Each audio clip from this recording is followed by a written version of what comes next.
Buenas, amigos do campo, sejam todos muito bem-vindos a mais um episódio do Dúvida Rural. Eu sou Alex Zecchini, o seu comunicador, e aqui nós trazemos para vocês experiência, conhecimento e informação daqueles que vivem do campo e para o campo. E no episódio de hoje nós vamos conversar sobre tratamento de água, sobre tratamento de efluentes, sobre saneamento, sobre qualidade, uso e reuso da água nas mais variadas culturas. Se esse assunto é do seu interesse, fique aqui com a gente.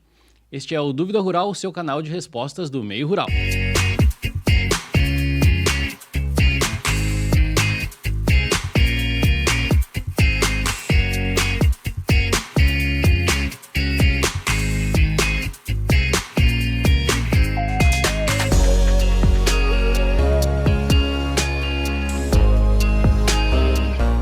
Muito bem, para conversar com a gente hoje sobre qualidade da água, sobre tratamento, saneamento, os diversos usos e reusos da água, nós trouxemos aqui para conversar com a gente Elton Vieira, ele que é especialista em tratamento de água, tem mais de 12 anos de experiência nessa área e é diretor da Guarani Águas e Saneamento. Elton, seja muito bem-vindo ao Dúvida Rural. Olá, Alex, obrigado pelo convite.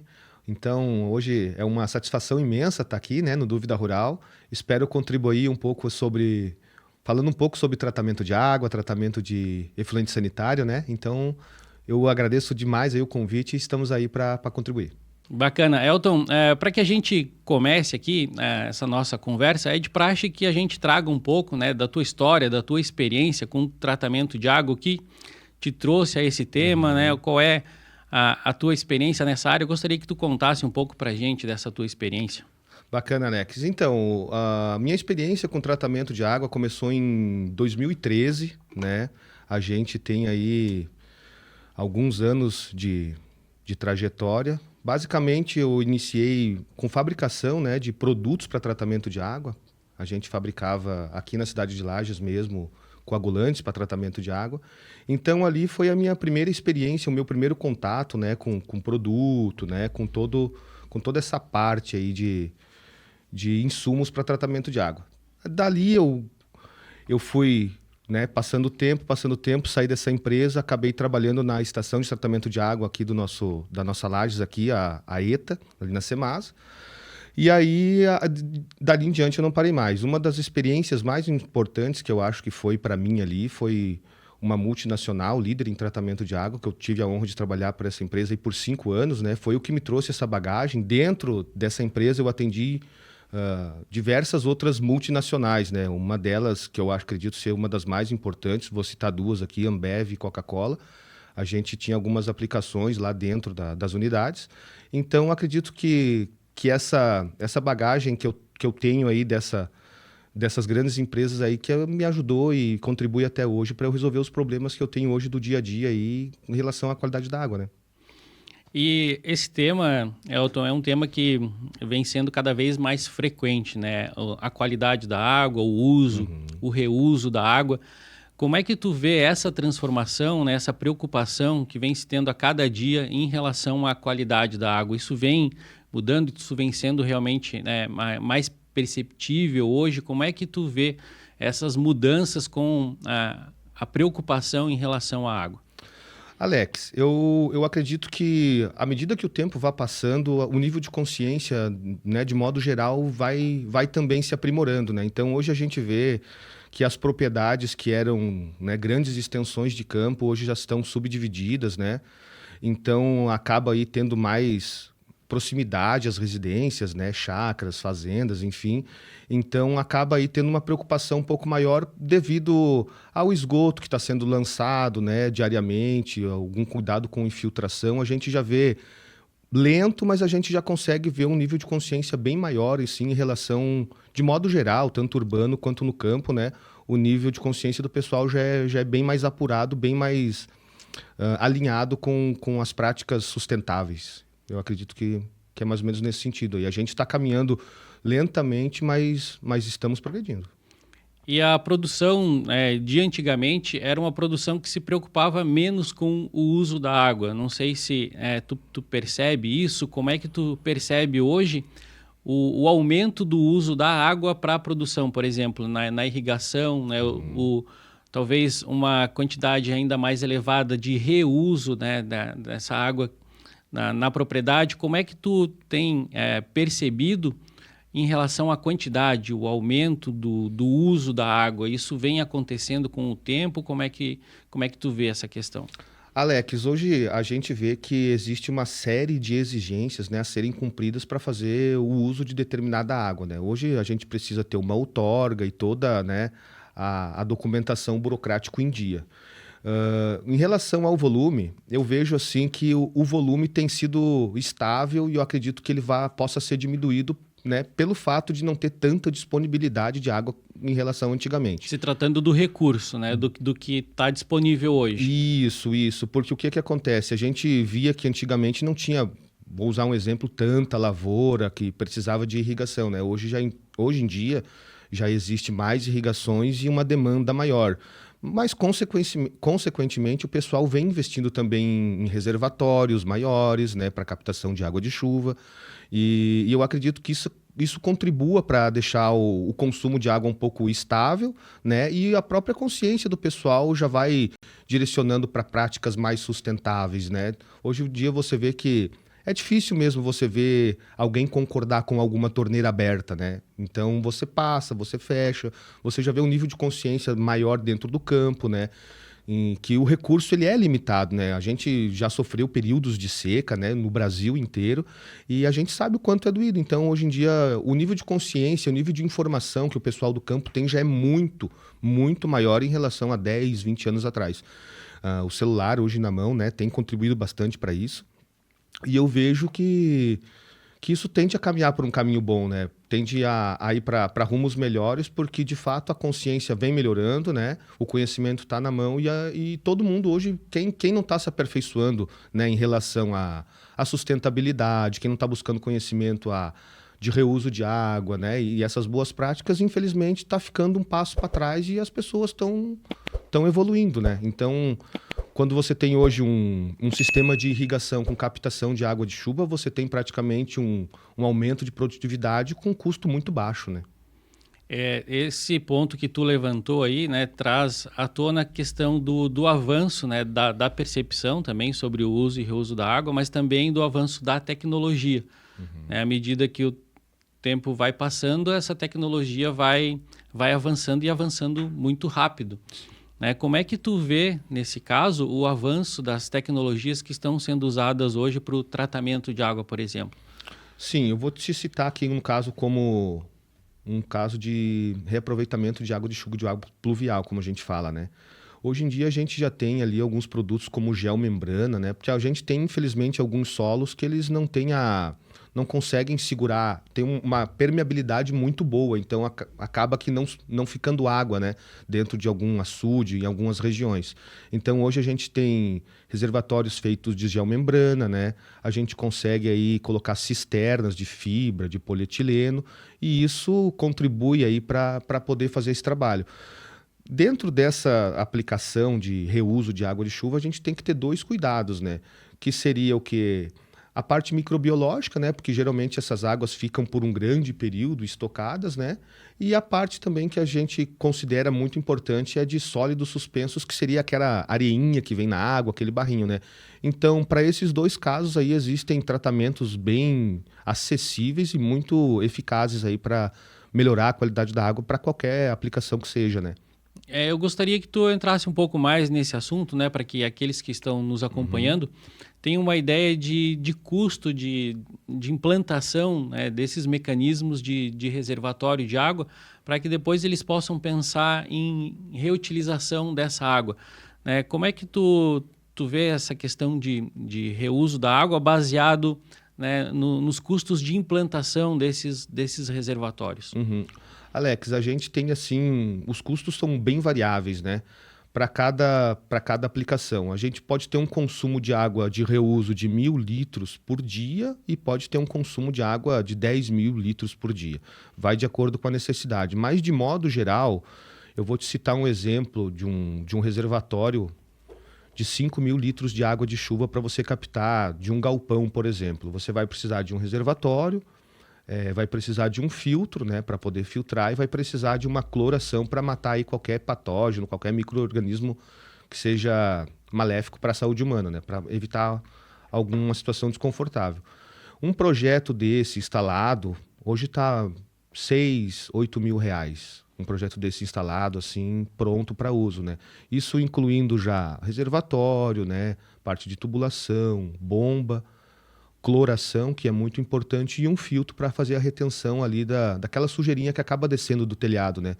O telhado, quando ele não está molhado, ele absorve muita poeira, né? Então, quando vem a chuva, acaba que a chuva lavando isso, cai na calha e vai para dentro do reservatório. Na saída, você tem que fazer um processo de filtração para que essa sujeira do telhado não vá para o teu uso, né?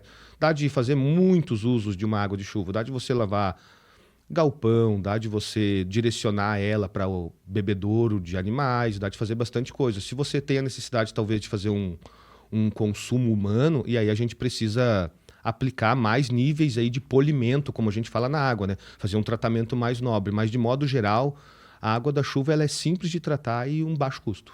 Baixo custo, simples de tratar, acessível para o produtor e está ali, né, disponível, né? Nos casos de estiagem, por exemplo, Exato. é uma das saídas que o produtor tem, né, desde que ele tenha essa água estocada para reuso.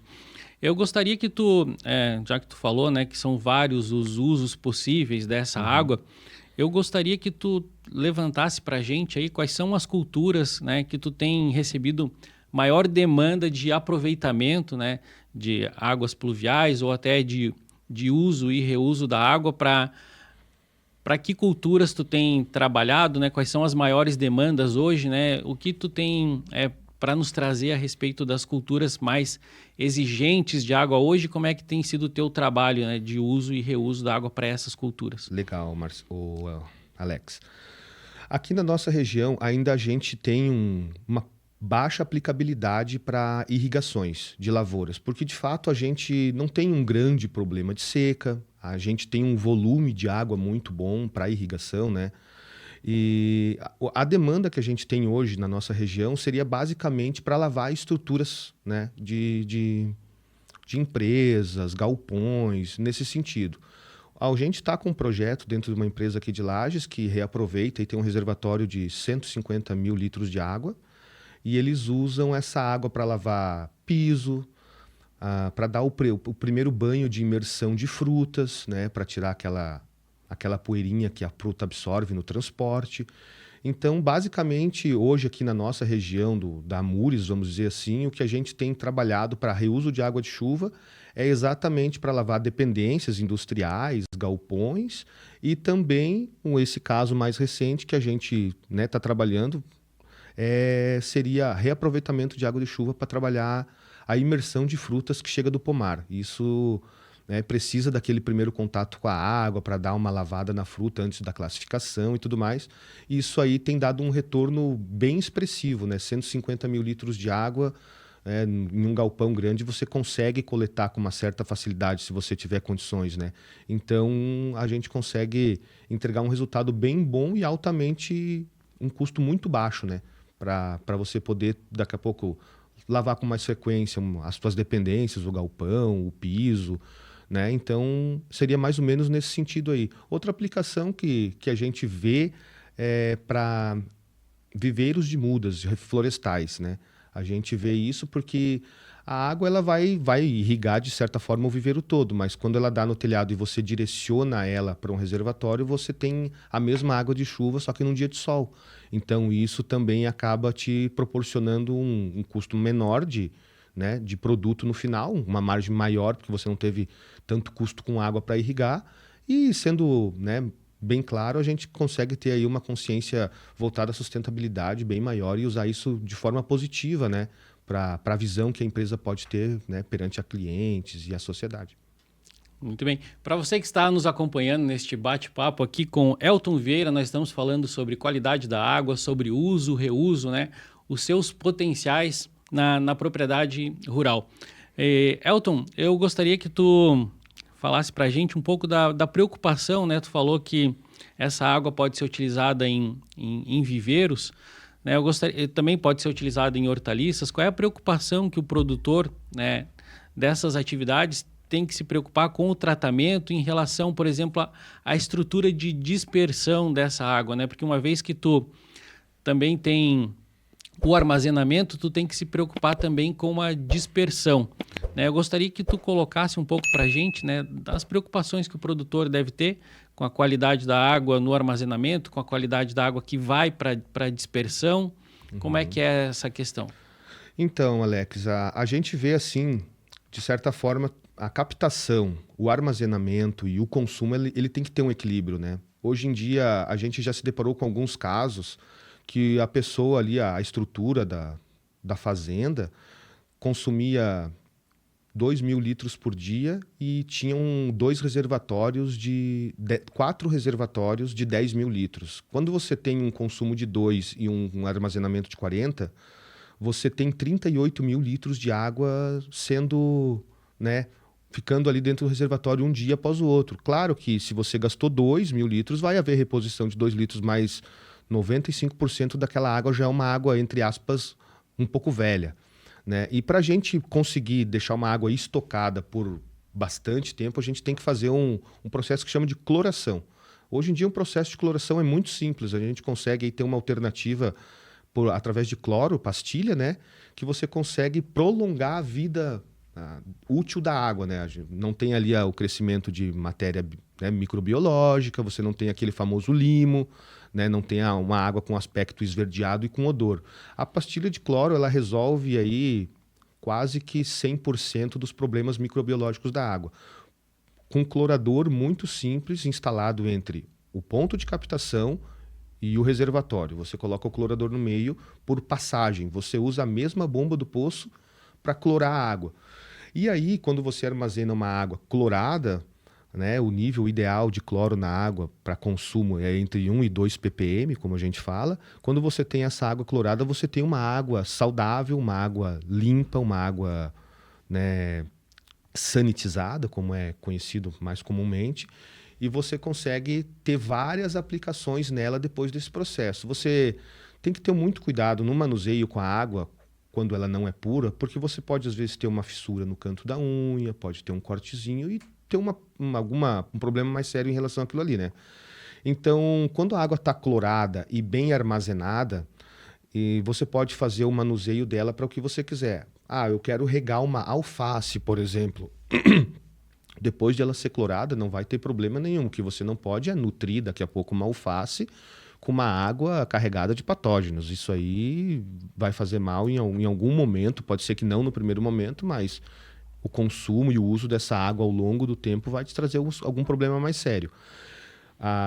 Em relacionado à aplicação, você clorando ela e tirando os sólidos suspensos na água, como a gente diz, que seria aquela poeirinha, você consegue aplicar ela, cara, infinitamente. O que você não consegue fazer o uso dela é para beber, para consumo humano, cozinhar, né? Isso aí já tem que ter um nível de pureza, um nível de nobreza muito maior, né, na água.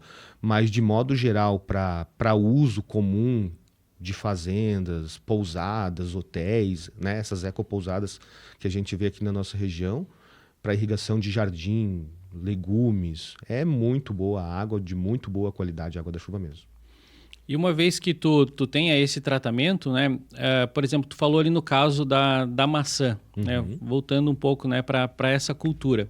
No caso da maçã ocorre o tratamento, né, tu falou que a maçã passa por um banho, e ocorre também o reuso, a reutilização dessa água pós-tratamento.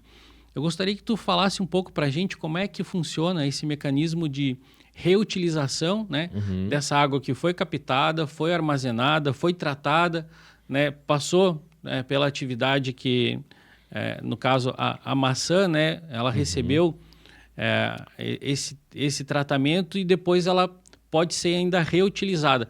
Como é que funciona o mecanismo de reutilização dessa água? Legal. Alex, quando a maçã chega na indústria, ela tem que tomar aquele primeiro banho para tirar a poeira do caminho. Então, e ali geralmente é um tanque entre 10 e 15 mil litros que a maçã vira ali daquela bins, como é falado, né? Vira e cai naquele tanque de imersão da fruta. Consequentemente, o tanque vai receber maçã o dia todo, ele vai saturar aquela água. O que a gente tem trabalhado? Um processo de recirculação dessa água para um tanque de decantação, para a gente poder tirar o barro dela, Posteriormente, um tanque de cloração, que é justamente para fazer novamente a sanitização dessa água, e ela acaba retornando para o tanque de imersão de novo. No reservatório de pós-decantação, a gente tem um controle de cloro, onde uma bomba fica recirculando a água no próprio reservatório e analisando o nível de cloro. A gente controla o nível de cloro através de um equipamento de leitura que você determina um range. O range ideal seria entre 1 e 2 ppm. A gente coloca o controlador para que ele deixe o cloro dentro daquela faixa. Quando o cloro baixa em 0,9, a bomba de cloro liga e começa a injetar cloro no sistema. E o cloro vai começar a subir. Até o ponto máximo do range. Quando ele dá 2,1 ppm, a bomba se desliga e ele mantém. E ele fica estável. Em primeiro momento, quando você enche o tanque de água nova, em algum momento ele vai saturar e você vai ter que fazer o descarte, só que o descarte não vai ser semanalmente como de forma comum é. Você vai ter esse descarte a cada 60, 90 dias. Vai prolongar muito mais o ciclo de uso da água, né? E quando você tem uma água nova, até você estabelecer esse parâmetro entre 1 e 2 ppm, você vai ter um acionamento, né, mais frequente. Ela vai consumir um pouco mais de cloro para estabilizar. Exatamente. Estabilizou, vai ser só em cima da reposição da água que entrar. Porque o que acontece? A fruta vem e ela sai molhada, ela arrasta um pouco de água. Então, quando você, né, dá o banho de imersão em 20 toneladas de fruta, você perdeu certa quantidade de água daquele tanque. Então, entra água nova sem cloro, o residual que tinha ali diminui. Então, a bomba entra dosando cloro de novo. Ele fica equilibrando ali. Então, a aplicação seria mais ou menos nisso. Quando você prolonga o ciclo, você acaba não consumindo aquela água da chuva, ela fica estocada e você pode usar ela para outro fim, né? Pode ser usada principalmente para lavar as dependências industriais, né? Precisa muito disso, de higienização, principalmente indústria alimentícia. E no período de seca, você tem uma água de boa qualidade estocada, né? Você pode colocar esse controle de cloro tanto lá, pontual, né, no tanque de imersão, quanto na cisterna de captação de água de chuva. Aí você entra com uma água muito mais nobre já dentro do sistema. Isso varia muito de cliente para cliente, que a gente diz assim, para o tratamento de água ele é igual carro, né? A gente tem um carro mais simples, um carro médio e a gente tem aquele carrão de luxo, né? A gente consegue colocar os 3 sistemas, isso de acordo com a necessidade. Hoje em dia cada empresa está passando por um momento, então o nível de investimento, né, às vezes muda, precisa de uma coisa que realmente atenda a necessidade, eu preciso de uma coisa que me atenda com a necessidade, com inovação. Hoje em dia você consegue colocar um clorador de passagem de pastilha e você consegue colocar um clorador que a gente consegue baixar um aplicativo no celular e você consegue ver em tempo real quanto tá, você consegue desligar a bomba, você consegue ligar a bomba, consegue alterar o range, né, de parâmetros. Então, tem uma gama bem grande, né, de equipamentos para isso. O que a gente faz é adequar para a realidade do cliente, né? Tanto ele como empresa, tanto como produtor, porque as propriedades hoje, né, estão se atualizando, né, ao ponto de pensar em reutilização da água, pensar muito mais em tratamento, né? Nós temos um avanço extremamente expressivo de agroindústrias hoje na nossa região, no estado como um todo. E à medida que as propriedades vão se modernizando, se profissionalizando, vão absorvendo, vão tendo mais necessidade, né, vão aumentando o uso da água. Mas a preocupação, né, não só com a quantidade, vem também em relação à qualidade, né? Como tu falou no início da nossa conversa, as propriedades estão diminuindo de tamanho, as vizinhanças estão ficando cada vez mais próximas. O pessoal está dividindo mais água com o vizinho. Está dividindo mais água com o vizinho, né? Às vezes é muito comum hoje tu ver propriedades que dependem de uma água que é captada no vizinho.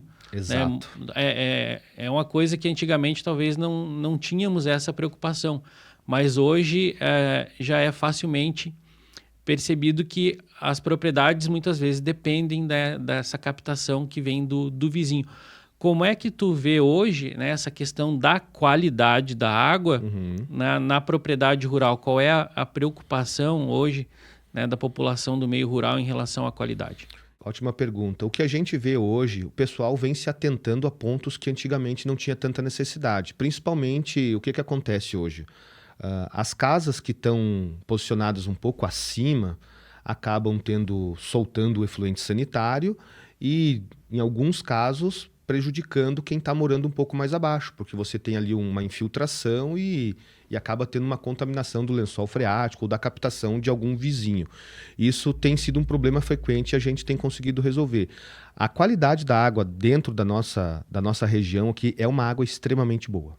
É uma água extremamente... Eu falo que aqui é um paraíso e, ao mesmo tempo, é o oposto, porque a gente tem uma qualidade de água muito boa na nossa região. A gente tem o aquífero Guarani, que passa aqui, né?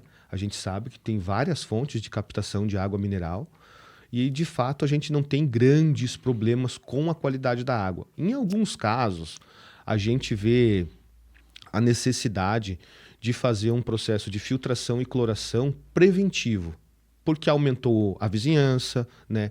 Principalmente em dia de chuva, a chuva acaba lavando o solo, vamos dizer assim, e fazendo um arraste de partícula superficial que acaba, às vezes, escorrendo por ponto de captação e a água chegando mais escura para consumo. Isso acaba impactando na qualidade da água. Você consegue resolver fácil com filtro, né? Mas a água que a gente vê captada de poços artesianos, né? As captações superficiais são de boa qualidade. O problema que a gente tem enfrentado aqui são com os hotéis, com as pousadas. Porque o que acontece? Quando você bebe uma água no copo, e para você detectar o problema a olho nu, ela tem que estar com um problema bem acentuado. Geralmente o problema da água ele não é detectado a olho nu. Você pode ter uma água cristalina e fora dos padrões de potabilidade. Então, quando você tem aquele arraste superficial, você pode ser tratado muito fácil com um filtro e uma cloração. A qualidade da água, a gente tem que ser muito atento, né? Principalmente nos dias de chuva. E ela pode ser tratada assim de forma profissional, né? Ou você pode também colocar uma pastilha dentro do teu reservatório, fazer um filtro, aqueles filtros convencionais de pedra dentro das fontes, né? E o que a gente vê na nossa região são a parte dos hotéis onde tem principalmente hidromassagem. Quando você enche a hidromassagem ali, a gente vê que as águas que não têm tratamento, ela fica um pouco mais turva, uma água um pouco mais puxando para o amarelo, né? Puxando para o avermelhado. Esses 2 tons de água, eles podem ser indicativos de 3 contaminantes. O próprio barrinho, o próprio sólido suspenso, pode ser manganês e pode ser ferro. Por isso que todo tratamento de água que a gente vai fazer algum tipo de processo de consultoria, a gente primeiro faz a parte analítica e vê onde que o cliente quer chegar. Um hotel que a gente tem na nossa região aqui, basicamente é feito por hotéis aí de alto padrão, né? Um hotel de alto padrão tem que ter um serviço de excelência e garantir a experiência do cliente. Porque os hotéis aqui, né, a gente vê que são hotéis de luxo e eu falo até para os meus clientes que a experiência do cliente dele não pode ser comprometida por causa de um banho. Então, a gente tem trabalhado bastante nesse sentido de melhorar a qualidade da água, principalmente de quem presta serviços para a comunidade, enfim, né? A gente vê uma baixa adesão assim para o produtor rural, basicamente dito, porque, de fato, a qualidade da água dentro de uma fazenda hoje, da nossa região aqui, ela é muito boa. Olhando a olho nu. O que a gente precisa avaliar mesmo é coletar uma amostra, enviar para o laboratório, identificar, caracterizar essa água e ver qual a aplicação. Porque às vezes você tem uma água que não tem uma nobreza, mas você vai usar ela... você não tem uma nobreza para consumo humano, mas você consegue aplicar ela, por exemplo, num galpão, num aviário, né, num chiqueirão, para algumas outras culturas, né? Então, relacionado à qualidade da água da nossa região, a gente tem uma água muito boa e a maior dificuldade que a gente encontra e a maior preocupação é realmente de quem presta o serviço e precisa dessa qualidade um pouco mais, né, mais trabalhada para poder garantir que o cliente tenha uma experiência boa, seja ela com a fruta, seja ela com uma hospedagem, né?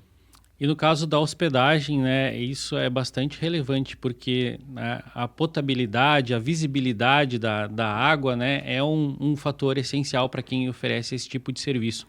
Mas pensando na propriedade rural, né, qual é o mecanismo mais simples que o produtor pode ter, que ele pode garantir o mínimo de potabilidade sem saber, né, sem ter uma análise em mãos, sem saber, né, que água ele tá captando. Qual é o mínimo de mecanismo que ele pode fazer, né, num primeiro momento? Claro que depois, né, seria mais indicado que ele fizesse a análise dessa água, mas num primeiro momento ele não sabe, não tem análise de água. Qual é o primeiro mecanismo, a primeira estrutura que ele pode ter, né, para ter essa água minimamente potável para consumo até que ele tenha uma análise mais aprofundada? Legal. Alex, assim, ó, a gente tem várias alternativas. Você pode resolver o problema com um filtro convencional de bancada, que ele tem um cartucho ali. Só que o que eu digo, você consegue resolver um problema pontual. Você consegue colocar um filtro na cozinha e você vai resolver o problema da cozinha. O que a gente trabalha é resolver o problema de forma geral. É lá na captação de água. Então, hoje, o mínimo que você consegue fazer para ter o de água, né, potável, sem fazer nenhuma análise e tendo uma água já que você consome e sabe que é uma água segura, você consegue colocar um clorador na própria tubulação que vem da fonte até a caixa d'água, que vai pastilhas de cloro para sanitização de água e um filtro para retenção de partículas modelo irrigação. Um filtro que a gente chama um filtro de disco lavável. Por que é importante esse detalhe de lavável? Porque você não tem quando o filtro satura, você não precisa jogar fora e comprar outro novo. O filtro de disco lavável, você consegue lavar ele, você vai lá todo sábado dar uma olhada, ver se a pastilha está ok, de 15 em 15, 30 dias, isso vai depender. É fácil de perceber quando ele necessita dessa manutenção? Exato. Você vai chegar ali, vai trancar a válvula aqui de fluxo, vai abrir o clorador, vai olhar se a pastilha está ali. Se ela estiver ali, não precisa se preocupar, porque a água acaba passando por ela e dissolvendo e fazendo o tratamento. E o filtro, você vai abrir ele e vai ver o que tanto de partícula que tem. E aí o que a gente faz? A gente instala o filtro e antes do filtro e do registro um ponto de água. Porque aí você pega o próprio filtro e lava na própria água da rede. Então você acaba tendo um tratamento eficiente e de muito baixo custo.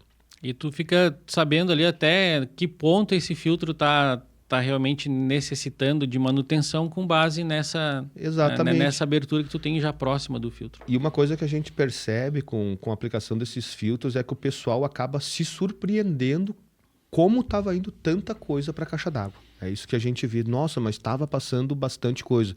E o filtro, você vai fazer ali... O que eu aconselho, instalou o filtro, vai dali... Dependendo da qualidade da água, é lógico, mas vai sábado lá dar uma olhada. Não tá sujo? Vai no outro sábado. Se ele tiver na hora de limpar, você já sabe que é de 15 em 15 dias que você tem que ir lá olhar. É simples, é bem intuitivo, né? E também conforme a quantidade de chuvas, né? Sempre depois de uma chuva, né? É bastante comum que tu perceba que a água está mais pesada, digamos assim, né? Por conta, né, desses, não vou dizer contaminantes, né? Sim, mas desses resíduos que são arrastados. Para você que está nos acompanhando nesse bate-papo aqui com Elton Vieira, ele que é especialista em água, em qualidade, em tratamento de água, eu peço que você se inscreva no nosso canal, que ative as notificações e também nos acompanhe através das nossas redes sociais. Elton, já nos encaminhamos aqui para o fechamento desse nosso bate-papo. Eu gostaria que tu colocasse para a gente as tuas considerações finais sobre a importância, né, de se preocupar com a qualidade da água, a importância de se preocupar também com a questão de armazenamento, já que estamos enfrentando períodos de seca na nossa região, de estiagem, né? E isso também vem sendo cada vez mais frequente. Gostaria que tu colocasse para a gente, então, né, as tuas considerações a respeito, né, desse nosso bate-papo em relação à qualidade, à estocagem de água, né? Quais são as preocupações que o produtor deve ter? Então, o amigo produtor tem que atentar a alguns pontos, né? A qualidade da água na saída da sua torneira. Primeiro ponto, vai lá na cozinha e pega e vê se ela tem algum sólido suspenso. Viu que isso está presente na água? Faz o caminho inverso desde o início. Olha a qualidade da nascente, se você fez algum tipo de limpeza, se tem algum barranco que, né, devido à umidade, né, ou alguma outra coisa, está ali cedendo. Em alguns casos é poços artesianos ou outros tipos de poços, é verificar a qualidade da água visualmente, né? É o primeiro ponto. O segundo ponto que eu vejo que é importantíssimo, e o pessoal acaba às vezes, vamos pôr entre aspas, pecando pelo exagero, é o reservatório de água.